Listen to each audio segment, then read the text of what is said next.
What's going on? Welcome back to my YouTube channel. It's been a few days. I know everyone's been missing me, wondering what's going on, where have I been? Don't worry, I have a video coming for you right now. Coming up, after this, you'll see it. So thanks for watching. If you're clicking on for the third time for the third video, thank you. It's very much appreciated. I know, like, we live in a world that has millions of videos and we're constantly being cut between different things all the time. So it's very hard to retain anybody. So the fact that any of you here that are watching would take the time to sit down and actually watch any of my crap, it is very much appreciated. I genuinely do appreciate it. Now, this story is another creepy kind of weird story, but it's not as dark as the other two I've done so far. If you've watched them, if not, they're in my channel, so please do check them out. This one doesn't involve murder or death, but it's murder and death kind of adjacent. It's kind of in that ballpark, but it doesn't have actual murder, you know. So it's a lighter tone this week, you know. It's a lighter, bit more joyous. It's coming up to Christmas time, you know. So I thought, why not do something a little less dark, you know. We can all forget about COVID for about 3.5 minutes or whatever length this video will be, and feel good about ourselves, you know. So I'll shut up now and I will let you watch, and yeah, I hope you enjoy, and please do subscribe and like and share. And, you know, it's another story to tell the grandmother at Christmas, you know. Maybe I'll get your grandmother to, maybe should subscribe too, you know. But anyway, thanks for watching.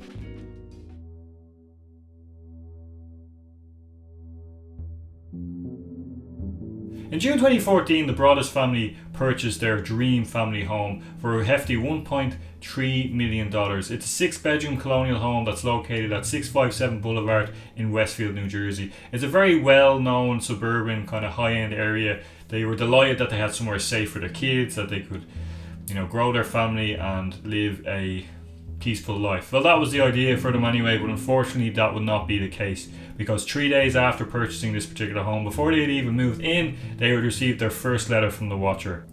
Dearest new neighbour of 657 Boulevard, allow me to welcome you to the neighbourhood. That doesn't sound too bad, you know. It's a nice opener. He's like, oh, must be one of the neighbours, you know, welcoming us into the neighbourhood. How nice of them. Idly-ho, neighborinos! But then the letter continues. I've been put in charge of watching and waiting for the second coming. My grandfather watched the house in the 1920s and my father in the 1960s. It is now my time. But then the next part of the letter was what would really enforce my fear. And I quote, you have children, I have seen them. So the fact that he's mentioned children, it's kind of strange. And then he signed it off as the watcher. So it was very much a weird and creepy kind of letter to get. The Broaddus family didn't really know what to think of it. So the first thing that the Broaddus family did after receiving the letter is that they got in touch with the previous owners, known as the Woods. Now, the Woods lived in 657 Boulevard for 23 years prior to selling the house to the Broaddus family. They claimed that they never received any sort of letter from the watcher. So it didn't really instill too much fear in the family. They thought, okay, maybe it's just some sort of prank. They did get in touch with the police, Westfield Police, and Westfield Police basically told them to not tell any of the neighbours about the letter, and that they would patrol and surveil the house just to make sure that everything was safe. But it still kept the Broaddus family very much on edge. They couldn't really understand what was going on. They had bought their dream home, and then now some dickhead was sending them letters for no reason. So 2 weeks later, a second letter would arrive. And again, the family has not moved into the house at this point. Basically, the letter states, will the young blood play in the basement? If you were upstairs, you would never hear them scream. Now, this part, if you were upstairs, you would never hear them scream. That is a very kind of threatening thing. Now, he's very fixated on the kids. You know, it's gone from kind of like a kind of weird to like getting to a very kind of dangerous, creepy place. And the Broaddus family didn't really know what to do about this. So they decided the best thing to do would be stop bringing the kids to the house. Derek was going through pretty bad depression. It was driving him insane. And Marie was showing signs of PTSD, so it was having quite a high psychological toll on them. At this point, the Broaddus family were very frustrated. They couldn't sell the house. They couldn't get anyone to rent the house. They didn't really know what to do, and understandably, because they're getting harassed by these letters. Now, at this point as well, it's important to mention that the Broaddus family were getting a lot of local media attention about this, so a lot of people knew that about the house, and they knew what was going on with the letters, but police could still not identify who was causing this. The watcher did send a fourth letter, and he was clearly not happy. He took it as a personal attack that they were trying to destroy his mysterious, amazing home. He opened it as, to the vile and spiteful Derek and the wench of a wife Maria. So he's clearly not happy. He's clearly very angry. He also stated that and stood strong with an army of supporters barricading its gates. Kind of vague, weirdly threats, basically saying like that loved ones suddenly die, planes and cars and bicycles crash, bones break, and the Watcher won.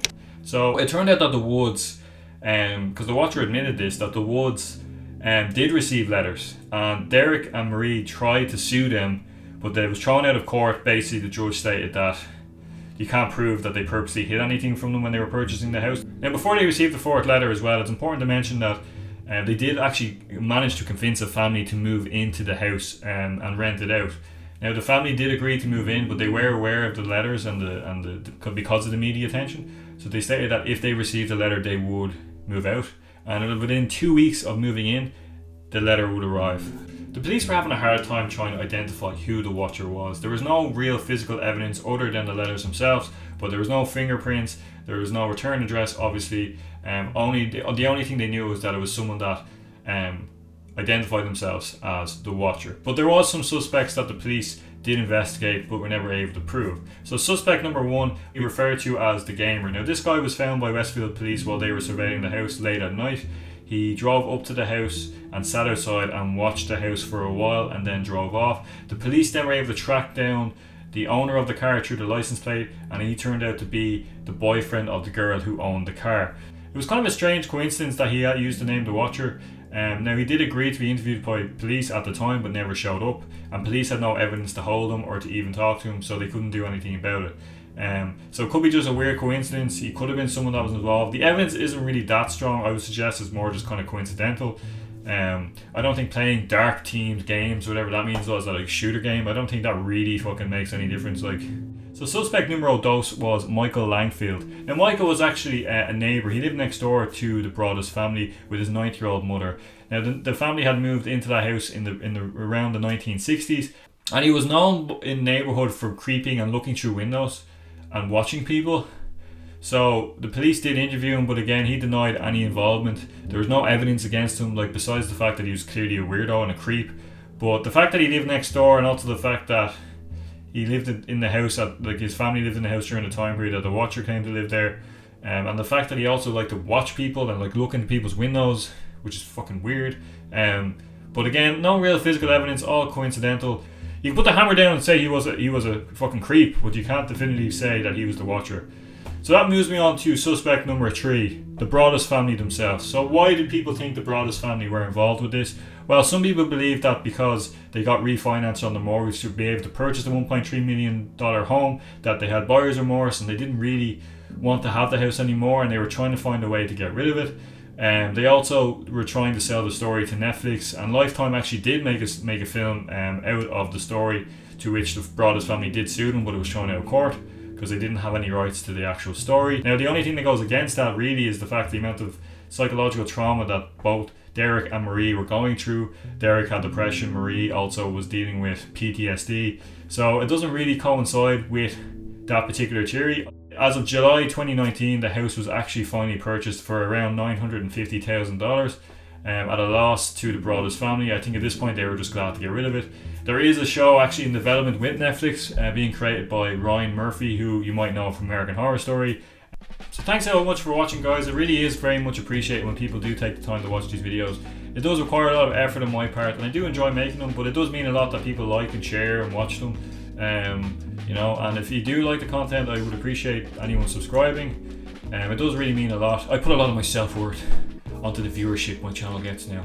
So when my channel doesn't get good views, I feel like a bag of shit. So help me feel good about myself in the most superficial and unhealthy way possible by liking and sharing these videos.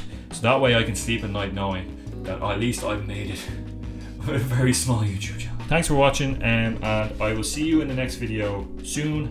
More stuff coming as always, and peace